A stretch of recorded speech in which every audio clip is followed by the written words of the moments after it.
Assalamualaikum warahmatullahi wabarakatuh. Perkenalkan, nama saya Lutfiatul Azizah dengan NIM A1E1198085 dari kelas R002 semester 4 dengan mata kuliah Manajemen Konseling di Sekolah dengan dosen pengampu Bapak Afan Yusra SPD MPD.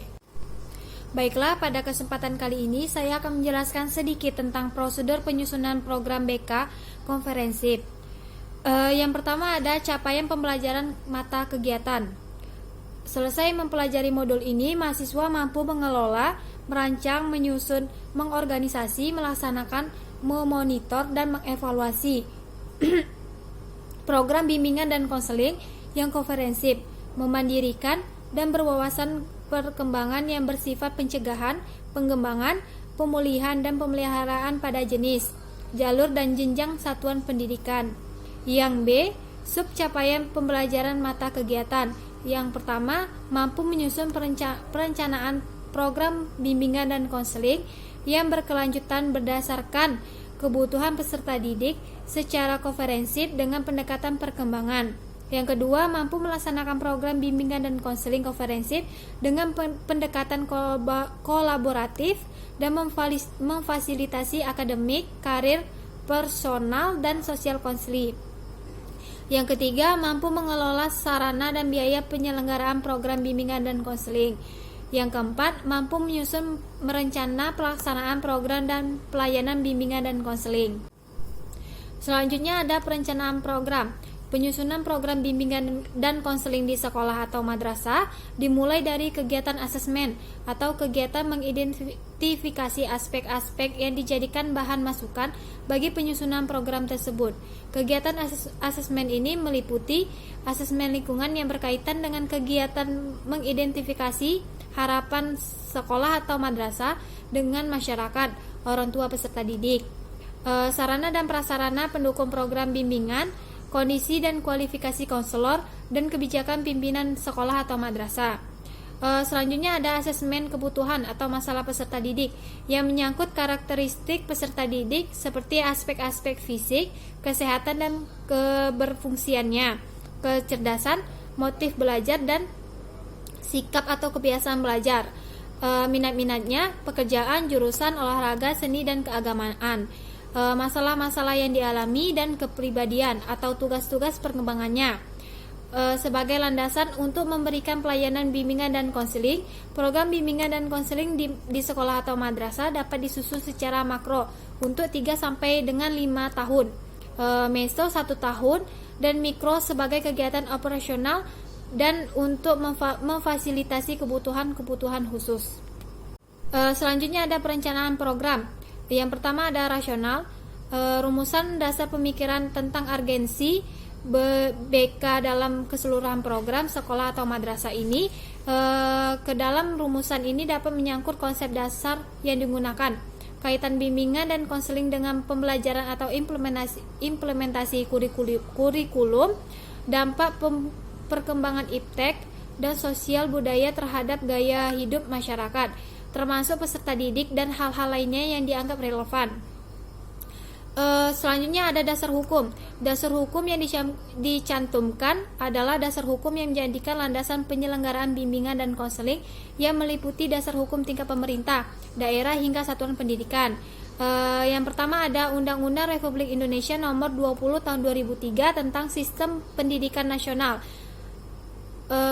Ada Lembaran Negara Republik Indonesia tahun 2003 nomor 78, tambahan Lembaran Negara Republik Indonesia nomor 4301. Selanjutnya ada Undang-Undang Republik Indonesia nomor 14 tahun 2005 tentang guru dan dosen, Peraturan Menteri Pendidikan dan Kebudayaan nomor 111 tahun 2014 tentang pelaksanaan layanan bimbingan dan konseling di sekolah menengah. Terus ada Peraturan Pemerintah Republik Indonesia nomor 74 tahun 2008 tentang guru, Lembaran Republik Indonesia tahun 2008 nomor 194, tambahan Lembaran Negara Republik Indonesia nomor 4941. Selanjutnya ada visi misi. Pada bagian ini dikemukakan visi dan misi program BK yang sesuai dengan visi misi sekolah. Visi misi Visi merupakan gambaran yang dicita-citakan untuk diwujudkan program BK bagi konseli berdasarkan visi sekolah. Sedangkan misi merupakan tugas yang dilaksanakan dalam rangka pencapaian visi program BK bagi konseli. Yang kedua ada deskripsi kebutuhan. Rumusan hasil need assessment atau penilaian kebutuhan peserta didik dan lingkungannya ke dalam rumusan perilaku-perilaku yang diharapkan dikuasai peserta didik tersebut. Rumusan ini tiada lain adalah rumusan tugas perkembangan, yakni standar kompetensi kemandirian yang disepakati bersama. Yang ketiga ada tujuan.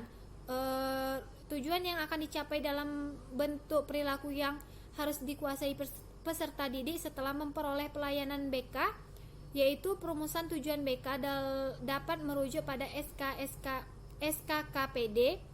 Tujuan hendaknya dirumuskan ke dalam tataran tujuan. Yang pertama, penyadaran untuk membangun pengetahuan dan pemahaman peserta didik terhadap perilaku atau standar kompetensi yang harus dipelajari dan dikuasai.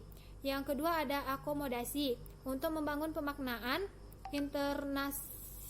internasilasi dan menjadikan perilaku atau kompetensi baru sebagai bagian dari kemampuan diri, dan tindakan yaitu mendorong peserta didik untuk mewujudkan perilaku dan kompetensi baru untuk tindakannya yang nyata sehari-hari. Selanjutnya menentukan komponen program. Yang pertama ada komponen pelayanan dasar, komponen pelayanan responsif, komponen pelayanan individual, dan komponen dukungan sistem. Yang pertama yaitu layanan dasar. Layanan dasar adalah pemberian bantuan kepada peserta didik atau konseli yang berkaitan dengan pengembangan keterampilan, pengetahuan, dan sikap dalam bidang pribadi, sosial, belajar, dan karir. Strategi layanan dasar yang dapat dilaksanakan antara lain yaitu klasikal, kelas besar atau lintas kelas, kelompok, dan menggunakan media tertentu. Materi layanan dapat dirumuskan atas dasar hasil asesmen kebutuhan, asumsi teoritik yang diyakini berkontribusi terhadap kemandirian dan kebijaksanaan pendidikan yang harus diketahui oleh peserta didik atau konseli. Yang kedua ada layanan perencanaan individual, yaitu proses pemberian bantuan kepada semua peserta didik atau konseli dalam membuat dan mengimplementasikan rencana pribadi, sosial, dan belajar atau karir. Tujuan utama layanan ini ialah membantu peserta didik memantau dan memahami pertumbuhan dan perkembangannya sendiri dan mengambil tindakan secara proaktif terhadap informasi tersebut. Pelayanan perminatan mulai dari pemilihan dan penetapan minat kelompok mata pelajaran, lintas minat, pendampingan peminatan, pengembangan dan penyaluran minat, evaluasi dan tindak lanjut. Pada strategi layanan peminatan meliputi bimbingan klasikal, bimbingan kelompok, konseling kelompok, dan konseling individual serta layanan konsultasi. Yang ketiga ada layanan responsif. Layanan responsif ini yaitu pemberian bantuan terhadap peserta didik yang memiliki kebutuhan dan masalah yang memerlukan bantuan dengan segera. Tujuan layanan ini ialah pemberian layanan intervensi terhadap peserta didik yang mengalami krisis, peserta didik yang telah membuat pilihan yang tidak bijaksana, atau peserta didik yang membutuhkan bantuan penanganan dalam bidang kelemahan yang spesifik. Layanan pencegahan bagi peserta didik atau konseli yang berada di ambang perbuatan pilihan yang tidak bijaksana. Isi dari layanan ini antara lain berkaitan dengan penanganan masalah-masalah belajar, pribadi, sosial, dan karir. Selanjutnya ada dukungan sistem. Dukungan sistem ini merupakan komponen pelayanan dan kegiatan manajemen, tata kerja infrastruktur, dan pengembangan keprofesionalan guru, BK atau konselor secara berkelanjutan yang secara tidak langsung memberikan bantuan kepada peserta didik atau memfasilitasi kelancaran perkembangan peserta didik. Aktivitas yang dilakukan dalam dukungan sistem ini yaitu administrasi yang di dalamnya termasuk melaksanakan dan menindaklanjuti kegiatan asesmen, kunjungan rumah, menyusun dan melaporkan program BK, membuat evaluasi dan melaksanakan administrasi dan mekanisme BK serta kegiatan tambahan dalam penyelenggaraan pendidikan di sekolah dan pengembangan profesi BK.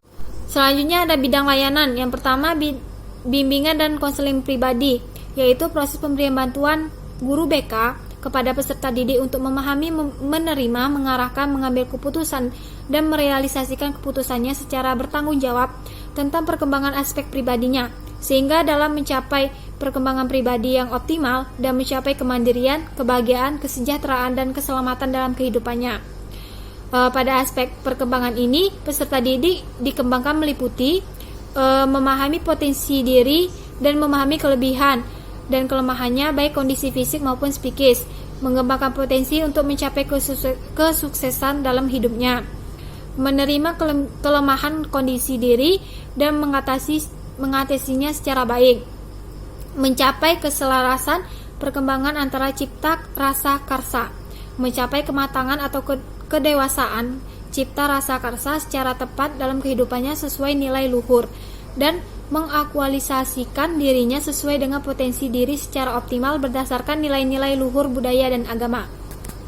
Selanjutnya ada bimbingan dan konseling sosial, yaitu proses pemberian bantuan dari guru BK kepada peserta didik untuk memahami lingkungannya dan dapat melakukan interaksi sosial secara positif, terampil berinteraksi sosial, mampu mengatasi masalah-masalah sosial yang dialaminya, mampu menyesuaikan diri dan memiliki keserasian hubungan dengan lingkungan sosial, sehingga mencapai kebahagiaan dan kebermaknaan dalam kehidupannya.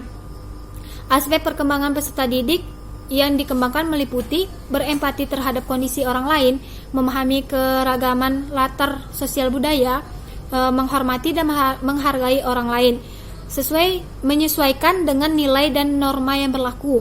Selanjutnya berinteraksi sosial yang efektif, bekerja sama dengan orang lain secara bertanggung jawab, dan mengatasi konflik dengan orang lain berdasarkan prinsip yang saling menguntungkan.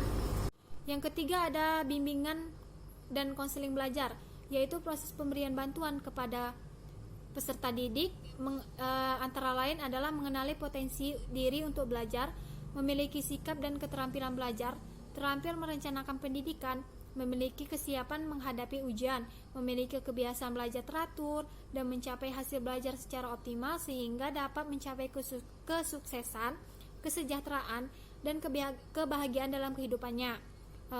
Aspek perkembangan yang dikembangkan meliputi menyadari potensi diri dalam aspek belajar dan memahami berbagai hambatan belajar, memiliki sikap dan kebiasaan belajar yang positif, memiliki motif yang tinggi untuk belajar sepanjang hayat, memiliki keterampilan belajar yang efektif, memiliki keterampilan perencanaan dan penetapan pendidikan lanjutan, dan memiliki kesiapan menghadapi ujian.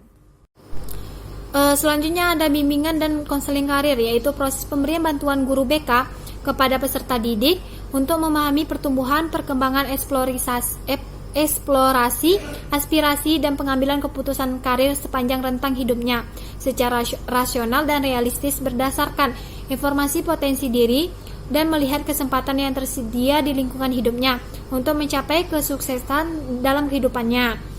Nah, aspek perkembangan yang dikembangkan meliputi memiliki pemahaman diri, kemampuan, minat, dan kepribadian yang berkaitan dengan pekerjaan, memiliki pengetahuan mengenai dunia kerja, dan informasi karir yang menunjang kematangan kompetensi karir, memiliki sikap positif terhadap dunia kerja, memahami relevansi, kemampuan menguasai pelajaran dengan persyaratan keahlian atau keterampilan bidang pekerjaan yang menjadi cita-cita karir di masa depan.